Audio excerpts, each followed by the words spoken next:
मई की सांझ 6:30 बज रहे हैं। कुछ देर पहले जो धूप चारों ओर फैली पड़ी थी, अब फीकी पड़कर इमारतों की छतों पर सिमट आई है। मानो निरंतर समाप्त होते अपने अस्तित्व को बचाए रखने के लिए उसने कस कर कगारों को पकड़ लिया हो। आग बरसाती हुई हवा धूप और पसीने की बदबू से बहुत बोझिल हो गई है। 5 बजे तक जितने भी लोग ऑफिस की बड़ी बड़ी इमारतों में बंद थे, इस समय बरसाती नदी की तरह सड़कों पर फैल गए हैं। रीगल के सामने वाले फुटपाथ पर चलने वालों और हॉकर्स का मिला जुला शोर चारों ओर गूंज रहा है। गजरे बेचने वालों के पास से गुजरने पर सुगंध भरी तरावट का एहसास होता है। इसीलिए न खरीदने पर भी लोगों को उनके पास खड़ा होना या उनके पास से गुजरना अच्छा लगता है। टी हाउस भरा हुआ है, उसका अपना ही शोर काफ़ी है। फिर बाहर का सारा शोर शराबा बिना किसी रुकावट के खुले दरवाजों से भीतर आ रहा है। छतों पर फुल स्पीड में घूमते पंखे भी जैसे आग बरसा रहे हैं। एक क्षण को आंख मूंद लो तो आपको पता नहीं लगेगा कि आप टी हाउस में हैं या कि फुटपाथ पर। वही गर्मी, वही शोर। गेलॉर्ड भी भरा हुआ है। पुरुष अपने एयर कंडीशन चैम्बर्स से थक कर और औरतें अपने अपने घरों से ऊब कर मन बहलाने के लिए यहाँ आ बैठे हैं। यहाँ न गर्मी है न भन्नाता हुआ शोर। चारों ओर हल्का शीतल दूधिया आलोक फैला हुआ है और विभिन्न सेंटों की मादक कॉकलेट हवा में तैर रही है। टेबलों पर से उठते हुए फुसफुसाते से स्वर संगीत में ही डूब जा रहे हैं। गहरा मेकअप किए डायस पर जो लड़की गा रही है, उसने अपने स्कर्ट की बेल्ट खूब कस कर बांध रखी है, जिससे उसकी पतली कमर और भी पतली दिखाई दे रही है और उसकी तुलना में छातियों का उभार कुछ और मुखर हो उठा है। एक हाथ से उसने माइक का डंडा पकड़ रखा है और जूते की टो से वह ताल दे रही है। उसके होठों से लिपस्टिक भी लिपटी हुई है और मुस्कान भी। गाने के साथ साथ उसका सारा शरीर एक विशेष अदा से झूम रहा है। पास में दोनों हाथों से झुनझुने बजाता जो व्यक्ति सारे शरीर को लचका लचका कर ताल दे रहा है, वो नीग्रो है। बीच बीच में जब वो उसकी ओर देखती है तो आंखें मिलते ही दोनों हंस पड़ते हैं, मानो दोनों के बीच कुछ है। पर कुछ दिन पहले जब एक एंग्लो इंडियन उसके साथ बजाता था, तब भी वो इसी तरह हंसती थी। तब भी उसकी आंखों में ऐसी ही चमक थी। इसकी हंसी और इसकी आंखों की चमक का इसके मन के साथ कोई संबंध नहीं है, वे अलग ही चलती हैं। डायस की बगल वाली टेबल पर एक युवक और एक युवती बैठे हैं। दोनों के सामने पाइप एप्पल जूस के ग्लास रखे हैं। युवती का ग्लास आधे से अधिक खाली हो गया है, पर युवक ने शायद 1-2 सिप ही लिए हैं। वो केवल स्ट्रॉ हिला रहा है। युवती दुबली और गोरी है, उसके बाल कटे हुए हैं। सामने आ जाने पर सिर को झटक देकर वो उन्हें पीछे कर देती है। उसकी कलफ लगी साड़ी का पल्ला इतना छोटा है कि कंधे से मुश्किल से 6 इंच नीचे तक आ पाया है। चोली नुमा ब्लाउज से ढकी हुई उसकी पूरी पीठ दिखाई दे रही है। तुम कल बाहर गई थी? युवक बहुत ही मुलायम स्वर में पूछता है। क्यों? बाएं हाथ की लंबी लंबी पतली उंगलियों से ताल देते देते वो पूछती है। मैंने फोन किया था। अच्छा, पर किस लिए? आज मिलने की बात तो तय हो ही गई थी। यूं ही तुमसे बात करने का मन हो आया था। युवक को शायद उम्मीद थी कि उसकी बात की युवती के चेहरे पर कोई सुखद प्रतिक्रिया होगी, पर वो हल्के से हंस दी। युवक उत्तर की प्रतीक्षा में उसके चेहरे की ओर देखता रहा, पर युवती का ध्यान शायद इधर उधर के लोगों में उलझ गया था। इस पर युवक खिन्न हो गया। वो युवती के मुंह से सुनना चाहता था कि वो कल विपिन के साथ स्कूटर पर घूम रही थी। इस बात के जवाब में वो क्या क्या करेगा, ये सब भी उसने सोच लिया था और कल शाम से लेकर अभी युवती के आने के पहले तक उसको कई बार दोहरा भी लिया था। पर युवती की चुप्पी से सब गड़बड़ा गया। वो अब शायद समझ ही नहीं पा रहा था कि वो अब बात कैसे शुरू करे। ओ गोरा, बालकनी की ओर देखते हुए युवती के मुंह से निकला। यह सारी की सारी बालकनी किसने रिजर्व करा ली? बालकनी की रेलिंग पर एक छोटी सी प्लास्टिक की सफेद तख्ती लगी थी, जिस पर लाल अक्षरों में लिखा था रिजर्व्ड। युवक ने सिर झुकाकर एक सिप लिया। मैं तुमसे कुछ बात करना चाहता हूँ। उसकी आवाज कुछ भारी हो गई थी, जैसे गला बैठ गया हो। युवती ने सिप लेकर अपनी आंखें युवक के चेहरे पर टिका दी। वो हल्के हल्के मुस्कुरा रही थी और युवक को उसकी मुस्कुराहट से थोड़ा कष्ट हो रहा था। देखो, मैं इस सारी बात में बहुत गंभीर हूँ, झिझकते स्वर में वो बोला। गंभीर? युवती खिलखिला पड़ी तो उसके बाल आगे की ओर झूल आए। सिर झटक कर उसने उन्हें पीछे किया। मैं तो किसी भी चीज़ को गंभीरता से लेने में विश्वास ही नहीं रखती। ये दिन तो हंसने खेलने के हैं, हर चीज़ को हल्के फुल्के ढंग से लेने के। गंभीरता तो बुढ़ापे की निशानी है। बूढ़े लोग मच्छरों और मौसम को भी गंभीरता से लेते हैं, और मैं अभी बूढ़ा नहीं होना चाहती। और उसने अपने दोनों कंधे जोर से उचका दिए। वो फिर गाना सुनने में लग गई। युवक का मन हुआ कि वो उसकी मुलाकातों और पुराने पत्रों का हवाला देकर उससे अनेक बातें पूछे, पर बात उसके गले में ही अटक कर रह गई और वो खाली खाली नज़रों से इधर उधर देखने लगा। उसकी नज़रें रिजर्व्ड की उस तख्ती पर जा लगी। एकाएक उसे लगने लगा कि जैसे वो तख्ती वहाँ से उठकर उन दोनों के बीच आ गई हो, और प्लास्टिक के लाल अक्षर नियॉन लाइट के अक्षरों की तरह दिप दिप करने लगे। तभी गाना बंद हो गया और सारे हॉल में तालियों की गड़गड़ाहट गूंज उठी। गाना बंद होने के साथ ही लोगों की आवाज़ें धीमी हो गईं, पर हॉल के बीचों बीच एक छोटी टेबल के सामने बैठे हुए एक स्लूथकॉय खद्दरधारी व्यक्ति का धारा प्रवाह भाषण स्वर के उसी स्तर पर जारी रहा। सामने पतलून और बुश शर्ट पहने एक दुबला पतला सा व्यक्ति उनकी बातों को बड़े ध्यान से सुन रहा था।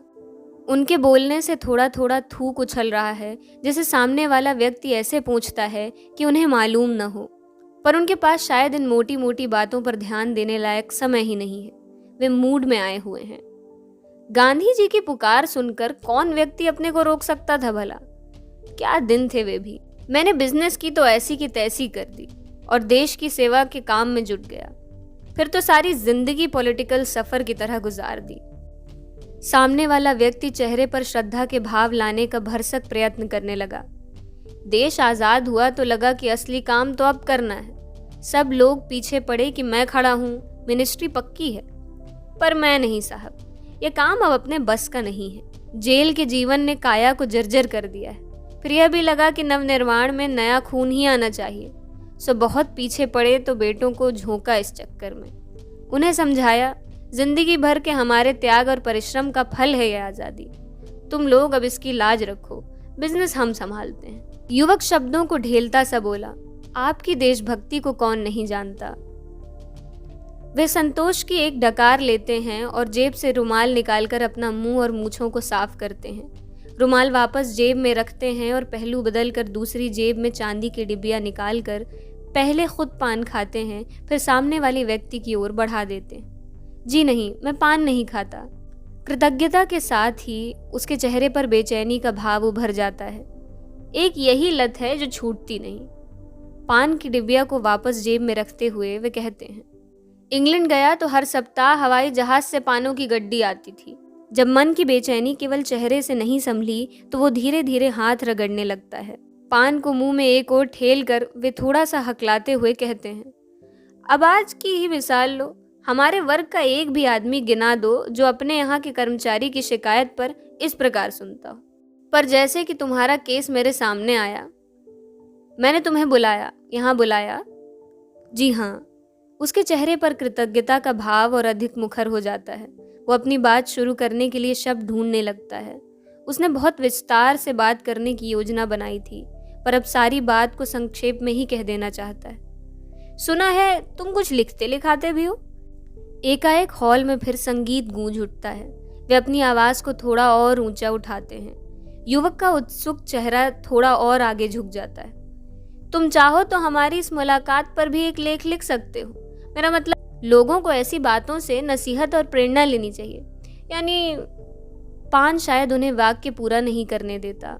तभी बीच के एक टेबल पर आई उई का शोर होता है और सबका ध्यान अनायास ही उधर चला जाता है।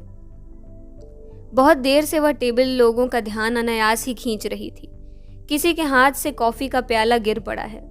बैरा झाड़न लेकर दौड़ पड़ा और असिस्टेंट मैनेजर भी आ गया। 2 लड़कियां खड़ी होकर अपने कुर्तों को रुमाल से पोंछ रही हैं। बाकी लड़कियां हंस रही हैं। सभी लड़कियों ने चूड़ीदार पजामे और ढीले ढीले कुर्ते पहन रखे हैं। केवल एक लड़की साड़ी में है और उसने ऊंचा सा जूड़ा बना रखा है। बातचीत और हाव भाव से सब मिरांडियंस लग रही हैं। मेज साफ होते ही खड़ी लड़कियां बैठ जाती हैं और उनकी बातों का टूटा क्रम चल पड़ता है। पापा को इस बार हार्ट अटैक हुआ, सो छुट्टियों में कहीं बाहर तो नहीं जा सके। हमने तो सारी छुट्टियां यहीं बोर होना है। मैं और मम्मी सप्ताह में एक पिक्चर तो देखते ही हैं। It's a must for us. छुट्टियों में तो हमने 2 देखनी है। हमारी किटी ने बड़े स्वीट पप्स दिए हैं। डैडी इस बार उसे मीट करवाने मुंबई ले गए थे। किसी प्रिंस का अल्सेशियन था। मम्मी बहुत बिगड़ी थी। उन्हें तो दुनिया में सब कुछ वेस्ट करना ही लगता है। पर डैडी ने मेरी बात रख ली and it paid us also. Really pups बहुत स्वीट हैं। इस बार मम्मी ने पता है क्या कहा? छुट्टियों में किचन का काम सीखो। मुझे तो बाबा किचन के नाम से ही एलर्जी है। मैं तो इस बार मोराविया पढ़ूंगी। हिंदी वाली मिस ने हिंदी नॉवेल्स की एक लिस्ट पकड़ाई है। पता नहीं, हिंदी के नॉवेल्स तो पढ़े ही नहीं जाते। वह जोर से कंधे उचका देती है। तभी बाहर से दरवाजा खुलता है और चुस्त दुरुस्त शरीर और रौबदार चेहरा लिए एक व्यक्ति भीतर आता है। भीतर का दरवाजा खुलता है तब वो बाहर का दरवाजा बंद हो चुका है, इसलिए बाहर के शोर और गर्म हवा का लवलेश भी भीतर नहीं आ पाता। सीढ़ियों के पास वाले कोने की छोटी सी टेबल पर दीवार से पीठ सटाए एक महिला बड़ी देर से बैठी है। ढलती उम्र के प्रभाव को भरसक मेकअप से दबा रखा है।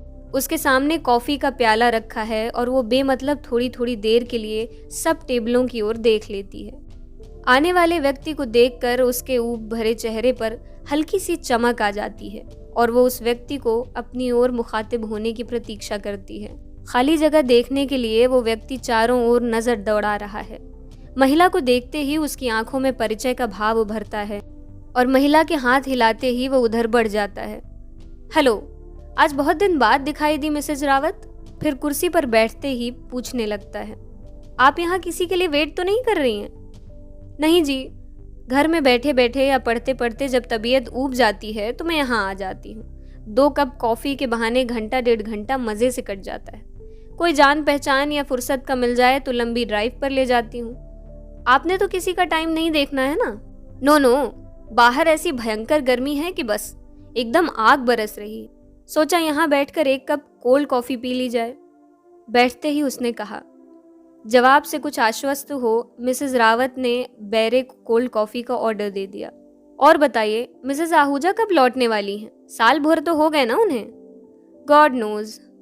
वो कंधे उचका देता है और फिर पाइप सुलगाने लगता है। एक कश खींचकर टुकड़ों टुकड़ों में धुआं उड़ाकर पूछता है, छुट्टियों में इस बार आपने कहाँ जाने का प्रोग्राम बनाया है? जहाँ कभी मूड आए चल देंगे। बस इतना तय है कि दिल्ली में नहीं रहेंगे। गर्मियों में तो यहाँ रहना असंभव है। अभी यहाँ से निकलकर गाड़ी में बैठेंगे तब तक शरीर झुलस जाएगा। सड़कें तो जैसे भट्ठी हो गई हैं। गाने का स्वर डायस से उठकर फिर सारे हॉल में तैर गया। On Sunday I am happy. Nonsense, मेरा तो संडे ही सबसे बोर दिन होता है। तभी संगीत की स्वर लहरियों के साये में फैले हुए भिनभिनाते से शोर को चीरता हुआ एक असंयत सा कोलाहल सारे हॉल में फैल जाता है। सबकी नजरें दरवाजे की ओर उठ जाती हैं। विचित्र दृश्य है। बाहर और भीतर के दरवाजे एक साथ खुल गए हैं और नन्हे मुन्ने बच्चों के 2-2, 4-4 के झुंड हल्ला गुल्ला करते भीतर घुस रहे हैं। सड़क का एक टुकड़ा दिखाई दे रहा है जिस पर एक स्टेशन बेगनी खड़ी है।